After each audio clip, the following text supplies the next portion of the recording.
Okay, so today we're diving deep into something pretty incredible. Yeah, this one is, it's a big one.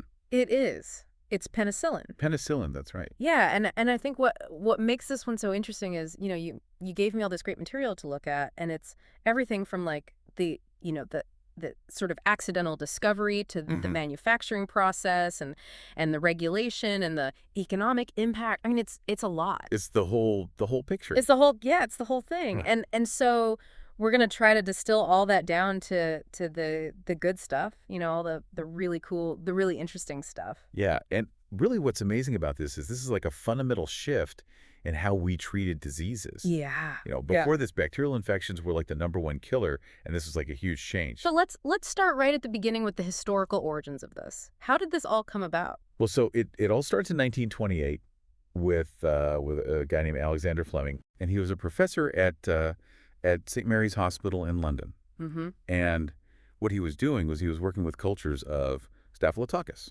which is a very common bacteria. Uh-huh.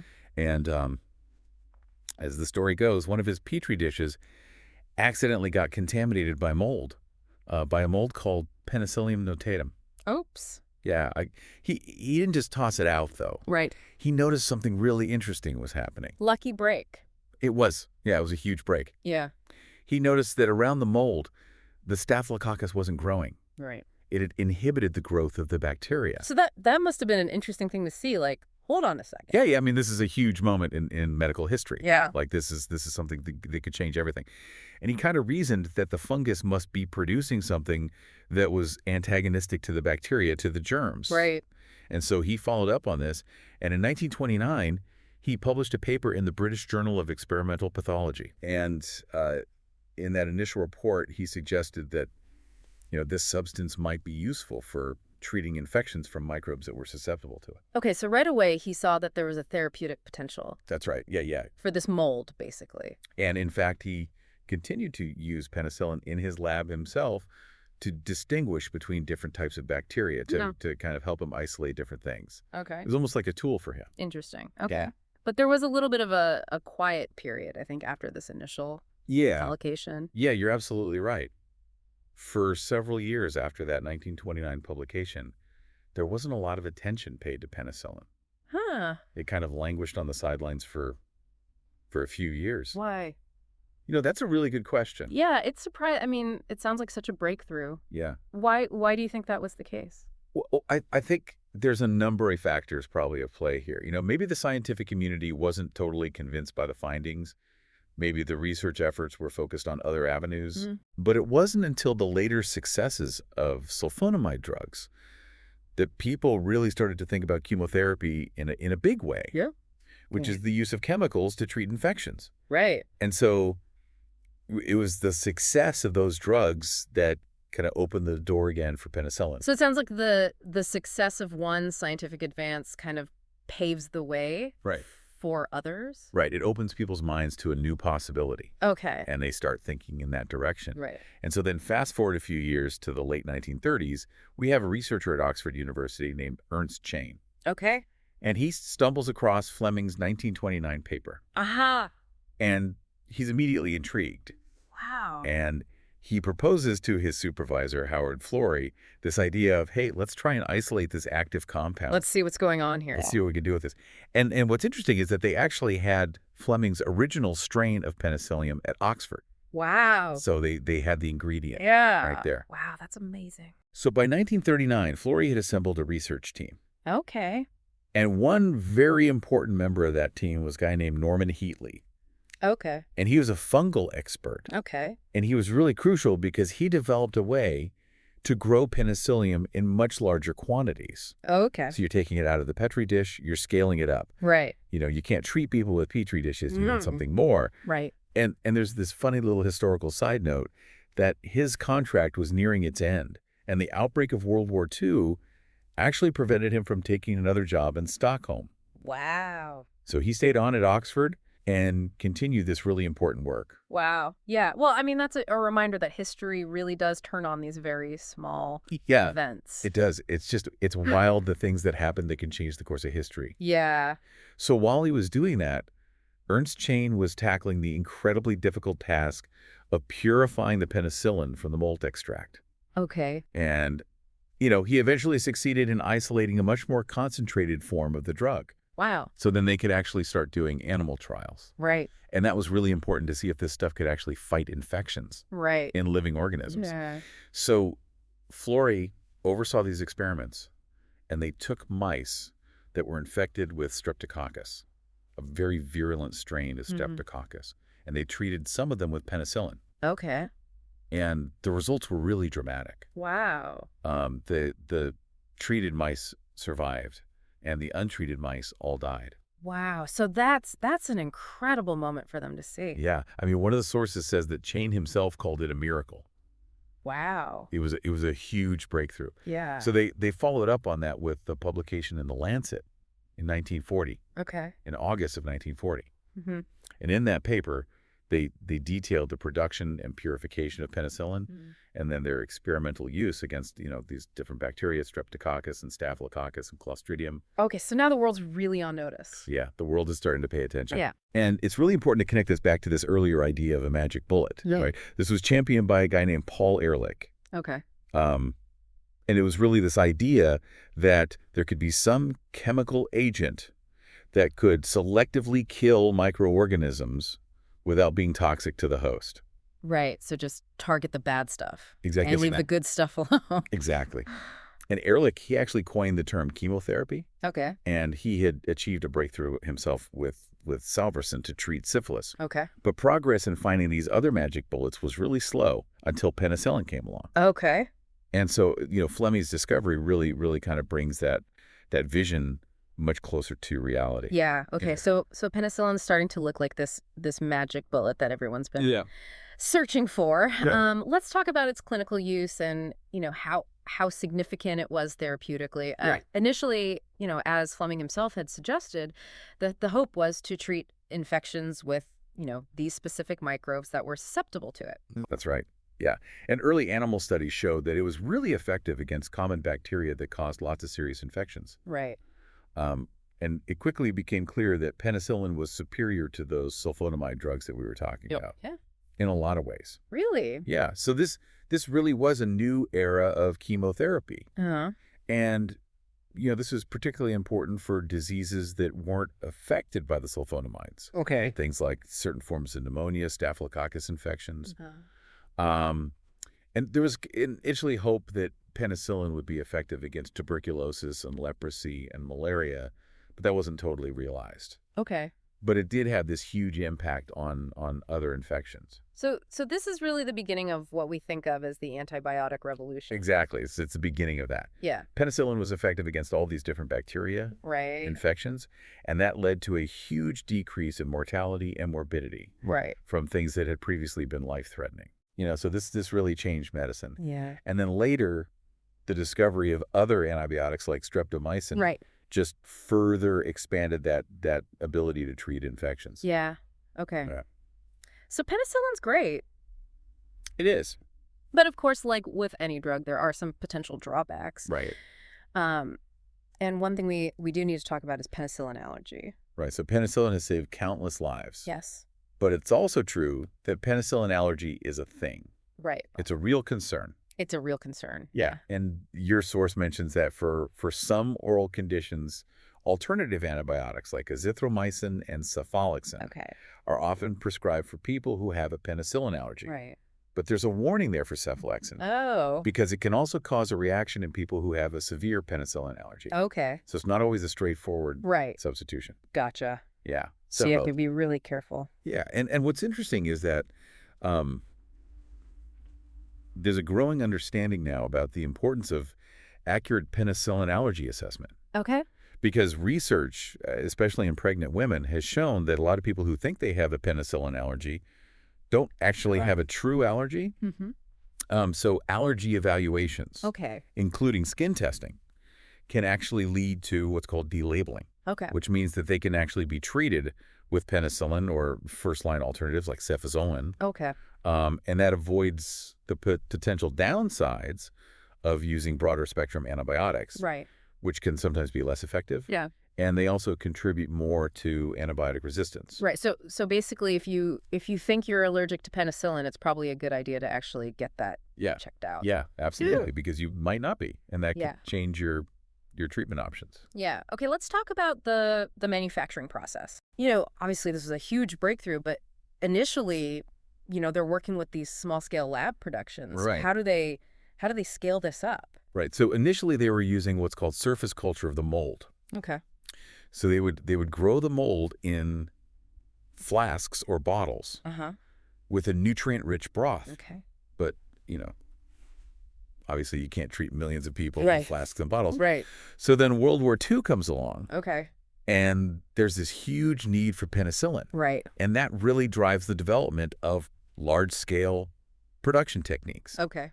And so that's where deep tank fermentation comes in. Okay. Yeah. So what is deep tank fermentation? It's a game changer. Yeah. It's a huge advancement. Okay. So Pfizer, a company that had actually pioneered these submerged fermentation techniques for citric acid production in World War I, Uh-huh. they recognize that you could use this technique to grow penicillium in large vats. Oh, And no, so- a huge vat. Huge vats, yeah. And so there was this big debate internally at Pfizer about whether to invest in this or not. Right. It was a big gamble, Uh-huh. but ultimately the leadership decided to go for it. Wow. And in the autumn of 1943, they bought a repurposed ice factory in Brooklyn Oh, wow. and turned it into the world's first deep culture penicillin production plant.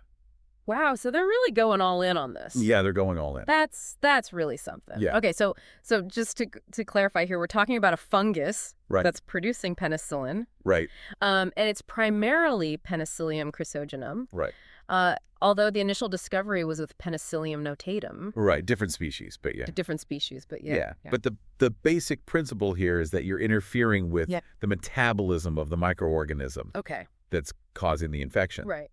So that's chemotherapy. Okay. Yeah. So how does deep tank fermentation work? I mean, Yeah. so in practice, So basically you're growing huge volumes of the penicillium mold okay. in these big tanks that are filled with a nutrient medium, Uh-huh. a liquid nutrient medium, and you're controlling things like temperature, oxygen levels, pH, Right. to really maximize penicillin production. Okay. And of course, modern production methods have become even more refined. Yeah. One of your sources talks about hydrosopic adsorption. Okay.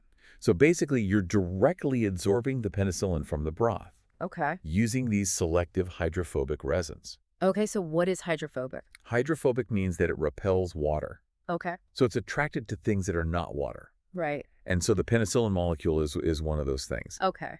And so the efficiency of this process is also affected by the pH of the solution. Okay. So lower pH levels actually improve adsorption because they increase the neutral form of penicillin, Okay.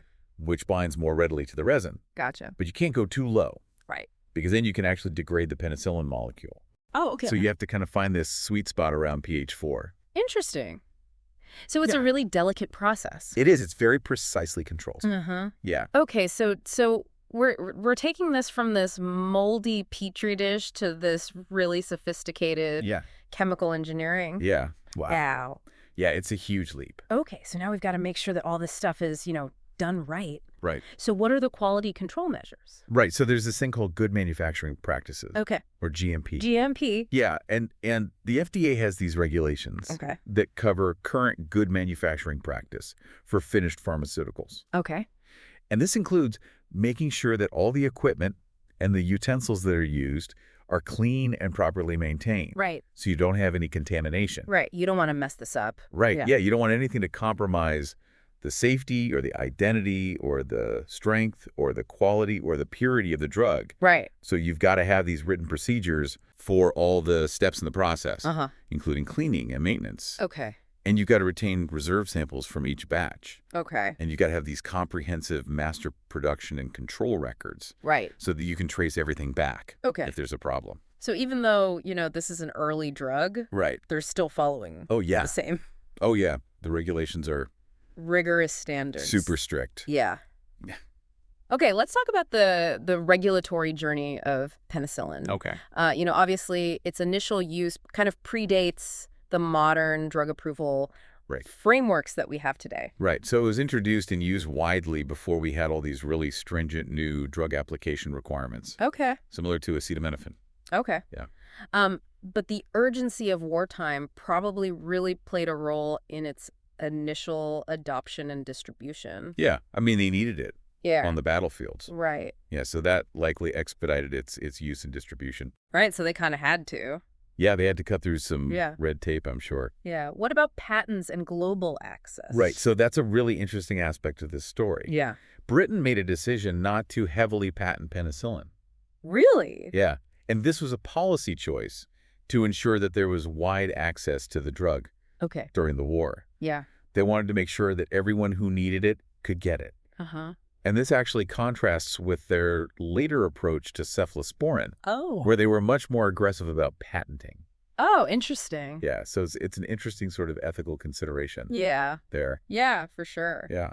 But obviously over time, the production and distribution of penicillin became subject to more regulatory oversight. Oh, yeah, as these national and international bodies emerged Uh-huh. and, pharmaceutical quality standards became more formalized, Right.